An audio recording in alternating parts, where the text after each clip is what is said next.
राधे राधे प्रिय मित्रों, आप सभी का सरल कर्मकांड सीखें चैनल पर बहुत बहुत स्वागत है।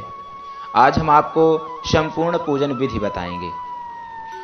संपूर्ण पूजन विधि में हम आपको क्रमशः किन किन देवी देवताओं का पूजन करना चाहिए, किस प्रकार से पूजन को प्रारंभ करना चाहिए, मंगलाचरण करना चाहिए, पवित्रीकरण कब करना चाहिए, स्वस्ति वाचन का पाठ कब करना चाहिए, किस प्रकार से पूजन को हम प्रारंभ करें और किस क्रम के द्वारा हम करते चले जाएं पूजन और हमारा पूजन संपूर्ण सफलता को प्राप्त हो। आइए हम सभी लोग पूजन विधि को जान लेते हैं। सर्वप्रथम हम सभी को पूजन से पूर्व आप सब जानते हैं स्वच्छ आदि वस्त्र पहनने चाहिए और शुद्ध आसन पर बैठ जाना चाहिए। तदुपरांत मंगलाचरण करना चाहिए। भगवान गणेश जी, गुरुदेव और इष्ट देवताओं का ध्यान करना चाहिए। तदुपरांत कर्म पात्र का पूजन करना चाहिए। जिस पात्र में जिसे हम पंच पात्र कहते हैं, उसमें हम जल रखते हैं और एक चम्मच होता है उसी में, उस पात्र का सर्वप्रथम पूजन करना चाहिए। तदुपरांत पवित्रीकरण करना चाहिए।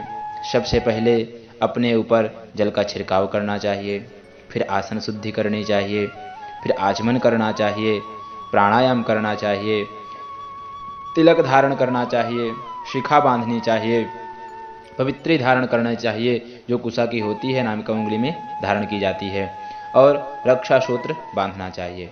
इस प्रकार से करने के उपरांत दीपक को जलाएं और दीपक पूजन करें, पृथ्वी माता का पूजन करें, शंख पूजन करें और घंटा का पूजन भी करें।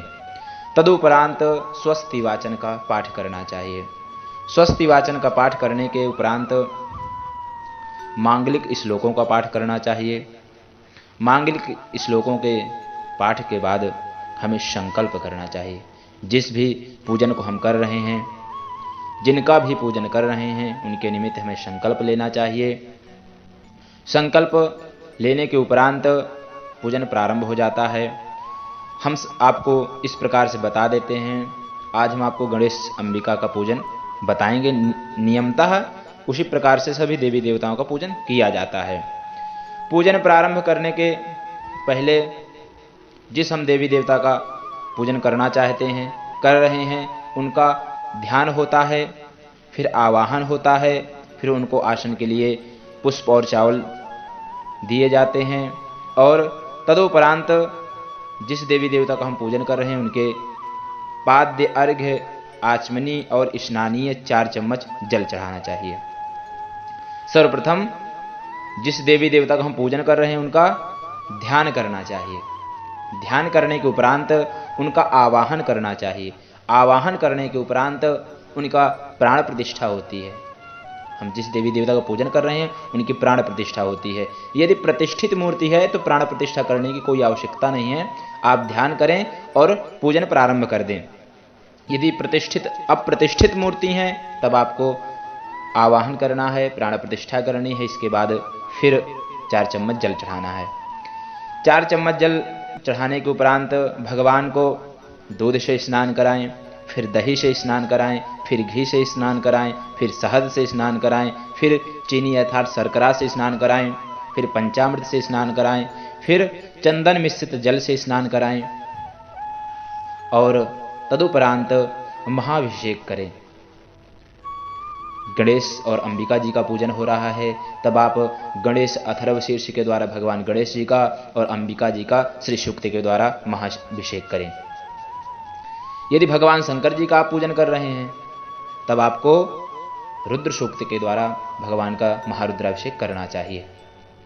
यदि आप भगवान विष्णु जी का पूजन कर रहे हैं तब आपको भगवान विष्णु के अति प्रिय पुरुष सूक्त के द्वारा उनका महाभिषेक करना चाहिए। इस प्रकार से महाभिषेक कर लें। इसके बाद शुद्धोदक स्नान कराएं, भगवान को शुद्ध जल से स्नान कराएं, फिर वस्त्र धारण करवाएं, फिर यज्ञोपवीत धारण करवाएं, फिर उपवस्त्र चढ़ाएं। इसके बाद भगवान को सुंदर सा चंदन लगाएं, अलंकार के लिए अक्षत चढ़ाएं, भगवान को चावल चढ़ाएं। अक्षत चढ़ाने के उपरांत भगवान को पुष्प और पुष्पमाला अर्पित करें, दूर्वा चढ़ाएं, फिर बिल्वपत्र, फिर शमी पत्र यदि आपके पास तुलसी मंजरी है, भगवान गणेश जी को नहीं चढ़ती है, और यदि भगवान शंकर जी का आप पूजन कर रहे हैं तब आप चढ़ा सकते हैं, विष्णु जी का कर रहे हैं तब भी चढ़ा सकते हैं। और इसके बाद सिंदूर, सुगंधित द्रव्य चढ़ाएं, और सिंदूर के बाद आप अबीर गुलाल आदि भी चढ़ा सकते हैं। फिर सुगंधित द्रव्य चढ़ा दें, फिर धूप भगवान को दिखाएं, दीप भी दर्शाएं। इसके बाद हाथ धुल लें और भगवान को बहुत सुंदर सुंदर, जो भगवान को बहुत ही प्रिय हैं, भोग लगाएं, भगवान को नैवेद्य अर्पित करें। इसके बाद ऋतुफल, जो भी फल इस समय आपकी ऋतु में चल रहा हो, जो भी ऋतु आती है उसी के अनुसार फल आते हैं। केला सदैव मिलता रहता है तो आप केला हो सकता है, अनार हो सकते हैं, जो भी फल आप लाए हों पूजन में, ऋतुफल को भगवान को अर्पित करें। तदुपरांत 1 चम्मच जल छोड़ दें, तांबूल भगवान को चढ़ाएं, पान के पत्ते, लौंग, सुपारी, इलायची आदि भगवान को अर्पित करें। इसके बाद करोद वर्तन होता है, दोनों भगवान को अनामिका उंगली में अपनी चंदन लगाएं और भगवान के ऊपर उन अनामिका उंगली से उस चंदन का सिंचन करें, अर्थात छिड़क दें। करोद वर्तन करने के बाद भगवान को जो भी आपकी यथाशक्ति दक्षिणा चढ़ाएं। फिर प्रार्थना की जाती है। यदि भगवान गणेश जी का पूजन कर रहे हैं तब भगवान को विशेष अर्घ्य देना चाहिए। विशेष अर्घ्य में जल, अक्षत, पुष्प, फल, दूर्वा और 1 का सिक्का डाल करके विशेष अर्घ्य दें। तदुपरांत प्रार्थना करें भगवान की। प्रार्थना करने के उपरांत जो हमने पूजन किया है उस पूजन को भगवान को समर्पित कर दें। इसके बाद प्रार्थना हो गई। प्रार्थना के बाद भगवान की आरती करनी चाहिए। आरती करने के उपरांत उस आरती के ऊपर से जल को घुमा करके सभी के ऊपर छिड़कना चाहिए। सबको फिर आरती लेनी चाहिए। आरती लेने के बाद हाथ धुल लें और पुष्प लेकर के पुष्पांजलि करें। पुष्पांजलि भगवान को अर्पित करें। तदुपरांत परिक्रमा करें।